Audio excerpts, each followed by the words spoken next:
It is. It's fascinating, isn't it, to try and sort of understand where these came from. And something else I think is wonderful about Vivaldi, we'll hear it in the Oboe Concerto, well, in fact, through a lot of his works, you get a sense of him spectating on the Venetian life. You hear the dancing. You hear the lively sort of people flourishing about. And I suppose, do we see that in the Canalettos as well? Yeah, I mean, again, Canaletto, what's predominant are the views. And I suppose when we go to Venice, we look at the architecture, we look at the relationship between architecture and water, the reflection. So that's definitely the first thing you see. But then with Canaletto, the more you look, the more you see the gondoliers, the people traveling from one place to the other. Now, this is all about the large sort of bacino.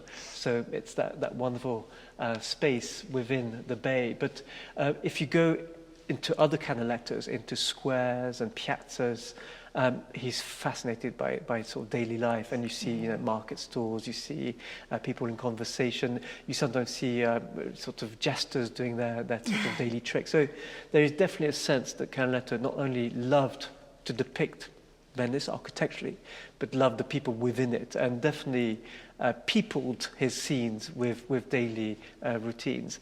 And he's been sometimes criticized as being not a very good painter of figures. I think that's so wrong. When you Yes, they're secondary. They don't, they're not portraits, but in their attitudes and the way they interact, the way that you have young age and old age, particularly in this gondola here, you can tell that he's steering the boat very softly so that there's not too much of a sort of judder when he gets to the quay. This man is already standing out quite impatient. He's probably been ferried from one place to the other.